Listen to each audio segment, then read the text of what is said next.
ever started to say something and then as the words come out of your mouth, you realize, oh, I shouldn't have said that. Or, wow, I hope they don't think. There's actually a song by, I believe it was Bill Engvall, called I Should Have Shut Up. And what he was really trying to express is sometimes there are things that, well, they're better left unsaid altogether. Welcome to Leading Leaders Podcast. 5-minute videos, 5 days a week. I'm Loren Norris with Leading Leaders Podcast. And I think we've all experienced that to some degree or another throughout the course of our life, that we've said something in a conversation with someone and then realized, I'm not sure I can trust them with that level of detail about my life. Maybe it's something that reveals a mistake that we made or a flaw in our life, a spot in our character that we really wish wasn't there, and yet we have to deal with it on an ongoing basis. Maybe it's just something that we've done in our past that other people look at and go, really? That was you? And it makes us question ourselves, and it makes other people question us. You know, we all have filters on all of our social media, right? Nobody is 100% transparent because other people would judge you. Other people would think differently about you than what you want them to think. So this idea of telling stories that is so prominent right now. Everybody wants to tell their story. They want to tell the whole story from birth till today and everything that's happened. And the story arc takes 45 minutes or an hour and a half or 2 hours to come to a landing. And somewhere in there, they reveal little bits about who they used to hang out with and the mistakes that they made in the past. And they hope that in the end, the bulk of the story is so much better than the bad parts that were just, onesie-twosies.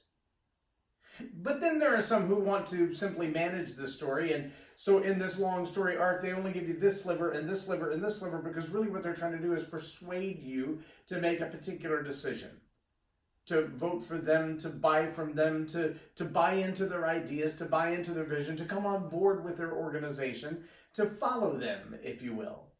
And so they tell only the stories that are, well, they're powerful. They tell only the stories that make a big difference in the way you see them in a positive light.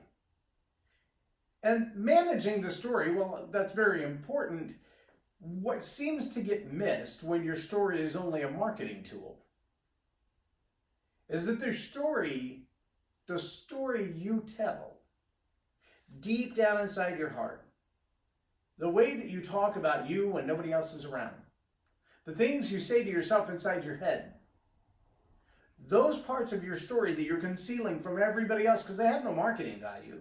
They're not going to create buy-in. They're not going to gain votes. They're not going to get new customers. So why in the world would you tell anybody that? All they're going to do is open you up to public scrutiny and possibly even adverse actions, because what you say on social media, the rest of the world uses for fodder to come after you, right?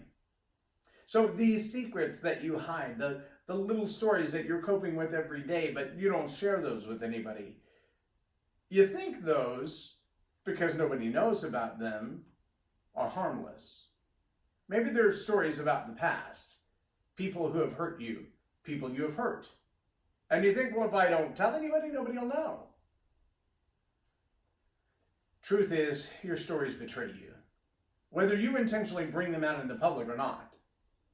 The little stories that you think that nobody knows because they happened under cover of darkness are so many years ago that they simply don't matter anymore. Those little stories are the ones that just keep spinning around and around and around and around in your subconscious mind, in your heart. And even if the words don't intentionally or even literally come out of your mouth, they come out of your actions. They come out of your behavior. They come out of the way that you treat other people. Because we all have a story in our life that is the script of who we were and who we are and who we will become. And that script is so powerful. It changes the way we react to people. Somebody asks if you want toffee nut in your coffee, and your reaction seems like a small volcanic explosion. And they have no idea that 25 years ago, someone put toffee nut in your coffee and it made you deathly ill. And that's a story that you've concealed because you used to love that person, now you don't anymore. See, those are the kinds of things that create in us a spontaneous reaction that you look at them and go, where'd that come from? How did that happen? Well, sometimes it's just unforgiveness. Sometimes it's a story that we've even hidden from ourselves. We've stopped telling altogether.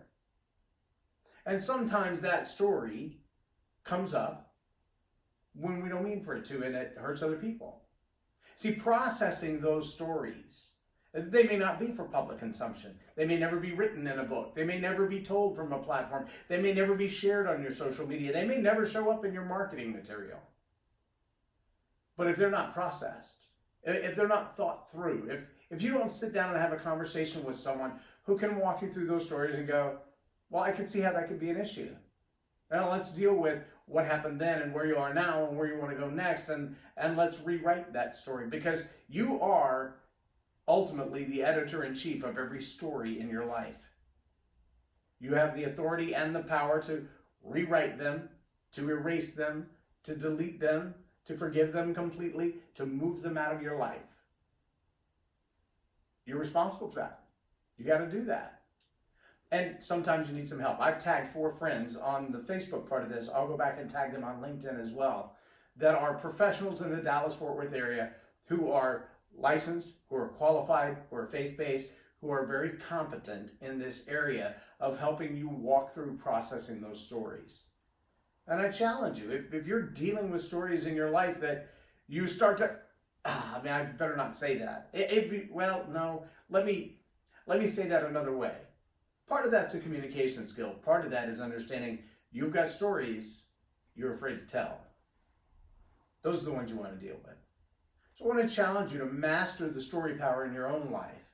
Get a grip on those stories that have a grip on you, even the ones that you would never want to tell in public, but they're still eating you up inside. The ones you would never want to tell in public, but they're still informing the way you treat other people.